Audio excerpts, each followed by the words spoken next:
جسے اللہ تعالیٰ اپنی محبت دیتا ہے اسے پھر کسی اور چیز کی خواہش نہیں ہوتی، اور جسے وہ دنیا دیتا ہے اس کی خواہش بھوک بن جاتی ہے، کبھی ختم نہیں ہوتی۔ اللہ تعالیٰ فرماتا ہے، تو کرتا وہ ہے جو تو چاہتا ہے اور ہوتا وہ ہے جو میں چاہتا ہوں۔ تو وہ کر جو میں چاہتا ہوں، پھر وہ ہوگا جو تو چاہتا ہے۔ لوگ سمجھتے ہیں بادشاہ کامیاب ہو گئے، دولت والے کامیاب ہو گئے، اعلیٰ عہدوں والے کامیاب ہو گئے، لیکن قرآن پاک کہتا ہے قد افلح المؤمنون، کامیاب ہو گئے ایمان والے۔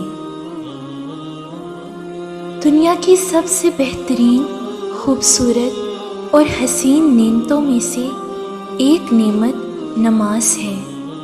جو سکون اس میں ہے ویسا سکون اور کہیں نہیں۔ جب تم کسی میں کوئی عیب دیکھو تو اسے اپنے اندر تلاش کرو، اگر اسے اپنے اندر پاؤ تو اسے نکال دو، یہ حقیقی تبلیغ ہے۔ اے میرے پروردگار، تو دلوں کے بید خوب جانتا ہے، ہماری پریشانیوں کو دور فرما، ہمیں دلی سکون اور اپنی محبت کا غلام بنا دے۔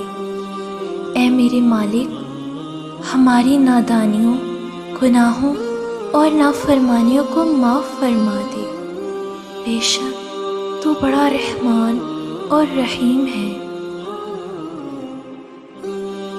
وہ آنسو بڑا قیمتی ہے جو خدا کے حضور گناہوں کی معافی کے لیے بہے۔